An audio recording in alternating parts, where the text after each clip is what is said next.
Саламатсыңарбы, урматтуу окуучулар? Бүгүнкү силер менен өтө турган темабыз бөлүкчөлөрдүн маанисине карай бөлүнүшү. Бөлүкчөлөр маанисине карай 8ге бөлүнөт. Чектегич бөлүкчө, күчөткүч бөлүкчө, аныктагыч, тактагыч бөлүкчө, ырастагыч бөлүкчө, таңгыч бөлүкчө, сурама бөлүкчө, божомолдогуч бөлүкчө жана салыштырма бөлүкчө. Силер балдар, бүгүнкү сабакта бөлүкчөлөр боюнча алган билимдериңерди бышыктап, тереңдетесиңер. Бөлүкчөлөрдүн маанилерине карай бөлүнүшү боюнча түшүнүк аласыңар. Бөлүкчөлөрдү бири-биринен айырмалап, жана ошондой эле күнүмдүк турмушубуздан алынган мисалдар аркылуу түшүндүрүп бере аласыңар. Анда балдар, ар бир бөлүкчөгө токтолуп, түшүнүк алалы. Силер бул сүрөттөн кандай белгини көрүп турасыңар? Ооба, бул токтотуу белгиси. Кандай учурларда колдонобуз? Ооба, кандайдыр бир кыймыл-аракетти токтотуу же чектөө үчүн. Демек, азыркы бөлүкчөбүз чектегич бөлүкчөлөр.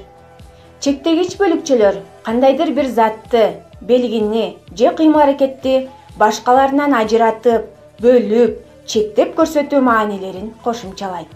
Чектегич бөлүкчөлөргө гана эле бөлүкчөлөрү кирет. Мисалы, сабакты жакшы окуган гана менмин. Кийинки сүйлөм: сабакты апам экөөбүз эле окуйбуз. Бул жерде гана эле деген бөлүкчөлөр чектегич маанини кошумчалады. Ал эми азыр экранга чыккан бөлүкчөлөрдү окуйлу. Аябай, жалаң, шумдук, абдан, тимеле, өтө, түк, такыр, эң. Демек, азыркы бөлүкчөбүз кандай аталат экен? Күчөткүч бөлүкчөлөр. Күчөткүч бөлүкчөлөр сөздөргө күчөтүү, апыртуу, ашыра көрсөтүү маанилерин кошумчалайт. Мисалы, мен апамды абдан жакшы көрөм. Мага ырдаган аябай жагат. Көрдүңөрбү балдар?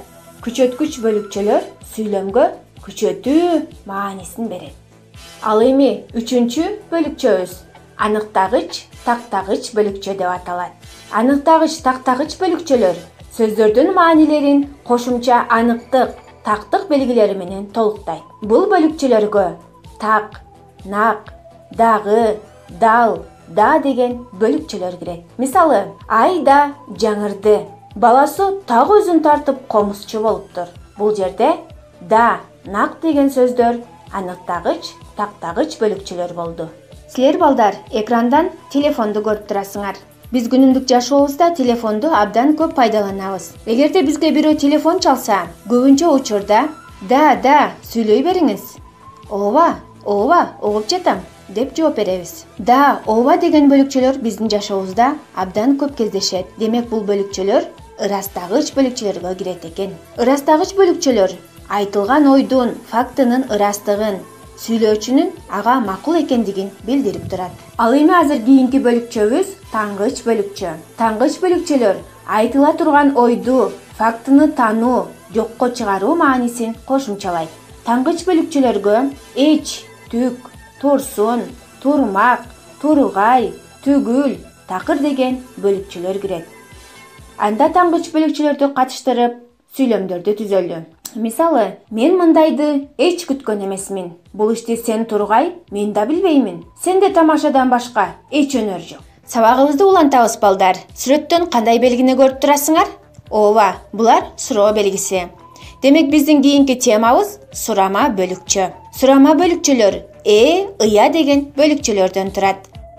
Сурама бөлүкчөлөр сөзгө же сүйлөмгө суроо маанисин кошумчалайт. Мисалы, мен жумушка кетишим керек. Сен келип калдыңбы ия? Көпкө күтүп калдың го, Азыр балдар, божомолдогуч бөлүкчө боюнча түшүнүк алабыз. Божомолдогуч бөлүкчөлөр айтылуучу ойго күмөн, божомол маанисин кошумчалайт. Аларга го, белем, бейн деген бөлүкчөлөр кирет. Мисалы, төмөнкү сүйлөмдөрдү окуп көрөлү. Мен го барам, а сенчи? Аскер кызматы ага жаккан белем. Балдар, биз бул жерден таразанын сүрөтүн көрүп турабыз. Тараза менен эмне кылабыз? Ооба, салыштырабыз, өлчөйбүз, ченейбиз, Демек биздин кийинки темабыз салыштырма бөлүкчөлөр. Салыштырма бөлүкчөлөр айтылуучу ойго салыштыруу маанисин кошумчалайт. Салыштырма бөлүкчөлөргө куду, кадим деген бөлүкчөлөр кирет. Мисалы, куду эжесиндей бийледи, кадим эле чоң кишиге окшойт. Балдар, бүгүнкү сабакта бөлүкчөлөрдүн ар бирине токтолуп түшүнүк алып, мисалдарды келтирдик. Анда келгиле баарыбыз чогуу көнүк иштейли. Силер доскадан көнүгүүлөрдү көрүп турасыңар. Демек биз чекиттердин ордуна туура келген бөлүкчөлөрдү коюп, сүйлөмдөрдү толуктайбыз. Биринчи сүйлөмдө үлгүсү турат. Ал эми силер калган сүйлөмдөрдү ушундай тартипте толуктайсыңар. Сүрөттү карап, бөлүкчөлөрдү катыштырып сүйлөмдөрдү түзгүлө. Мисалы, улуу жеңиш күнүн майрамдоого 5 эле күн калды. Кайсы бөлүкчө катышты?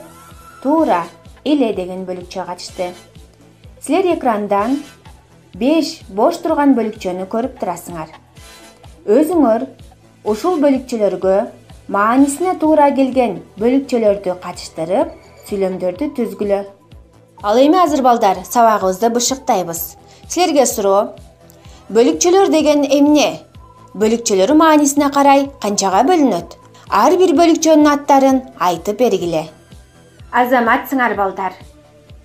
Анда бүгүнкү сабакты китеп билим булагы, билим өмүр чырагы деген макал менен аяктагым келип жатат.